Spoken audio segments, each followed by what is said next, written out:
from Claire Conley. A question's, of course, not known to our panel, only known to me and our audience. Claire Conley.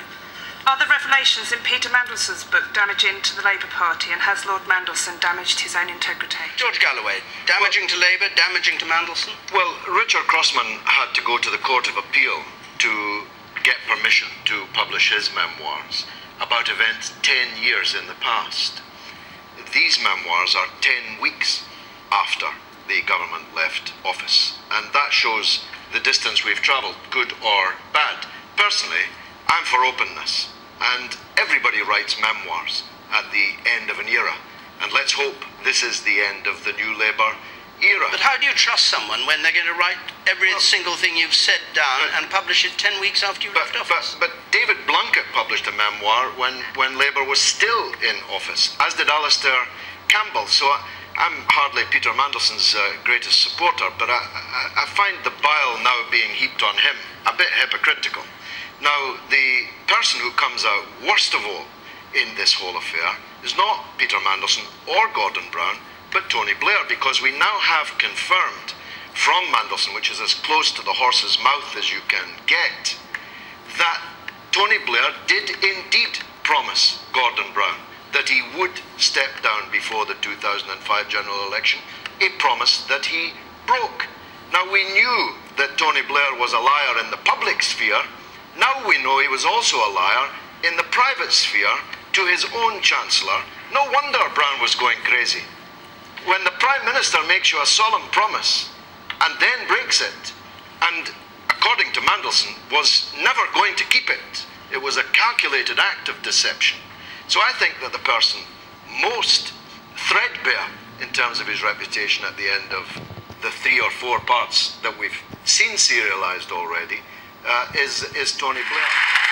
Make of that what you like. Let's go on to a question from Walter Ferguson, please. Mr. Ferguson.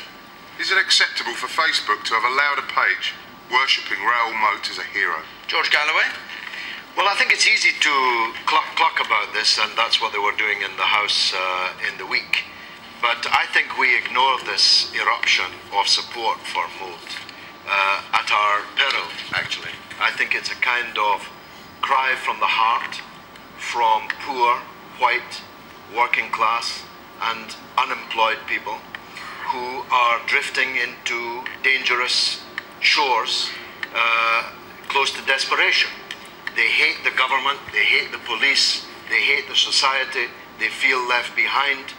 And someone like Moat and what happened to him, which seems to have been a mess from start to finish, we now learn he was looking for psychiatric help, didn't get it.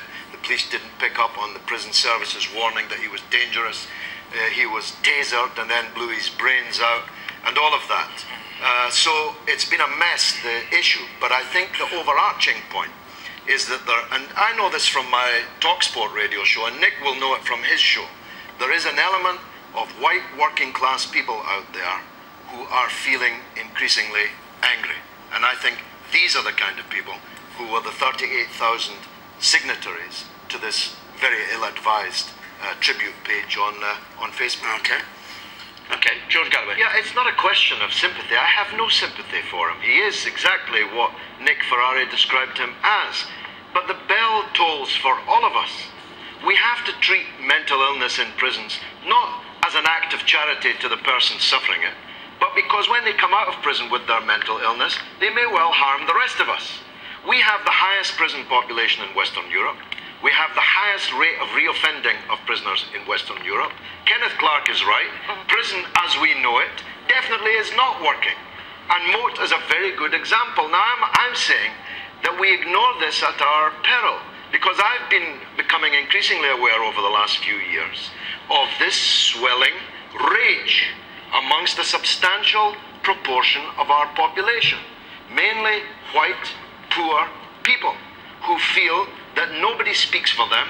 No, Labour under Mandelson and Brown and Blair abandoned them, and they are in their rage likely to give support to the kind of anti-state, anti-police action that this moment. And are you saying that we're going to see more of this? I think that we are. I mean, under the Condemn coalition, these people who gained virtually nothing from the good years are destined for oblivion in the bad years under the Condemn coalition that we've got ahead of us, and these kind of things are going to happen more and more. Francis Maude. Well, you'd have to ask every member of the Conservative Party what they do. Do you use private the healthcare? NHS, yes. Do you use private healthcare as well? I have used private healthcare. Why? And I use the NHS. Why? Why did you feel you had to use private healthcare? I didn't feel I had to use private healthcare. I chose to. Because you can afford to. That doesn't make sense. You made a choice. In the country. You said. Am I alone in feeling slightly cheated by the fact that the biggest reforms to the NHS in its history are coming right after an election when they didn't appear in anyone's manifesto? So you are. Yes, you are.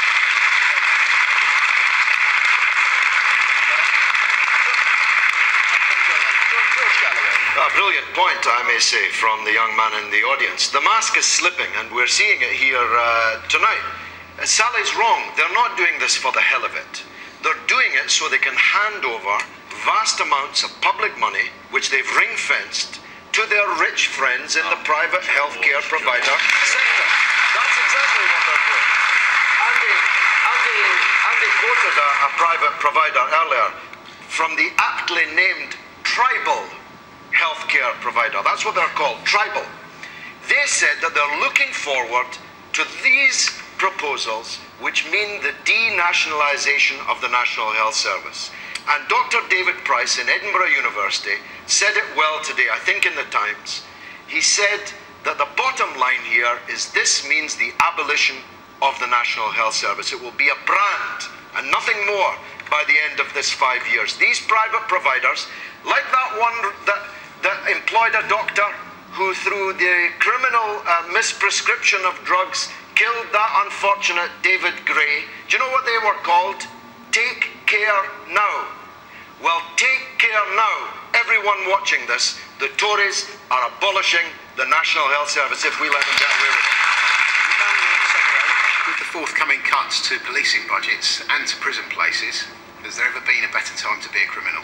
Has there ever been a better time to be a criminal? Galloway.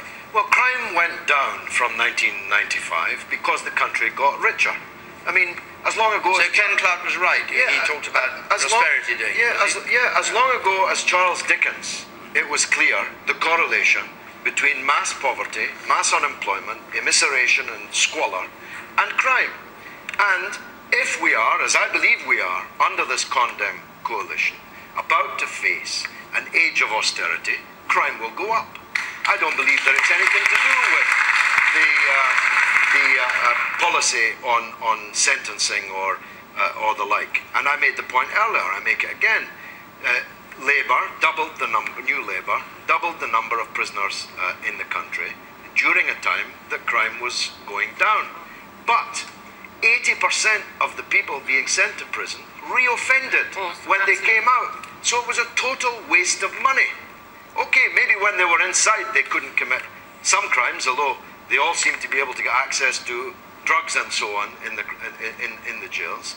But the reality is, if you just keep sending people to prison and they come out and keep reoffending, then you're wasting money and you're exposing the population to the dangers of these criminals. So that the Clarke policy is right, the Justice Secretary policy is right. Definitely. All right. George Galloway. Well, briefly, George. Yes, it wasn't his teacher's salary. That was his teacher's salary plus a fee for a job for the Education Ministry.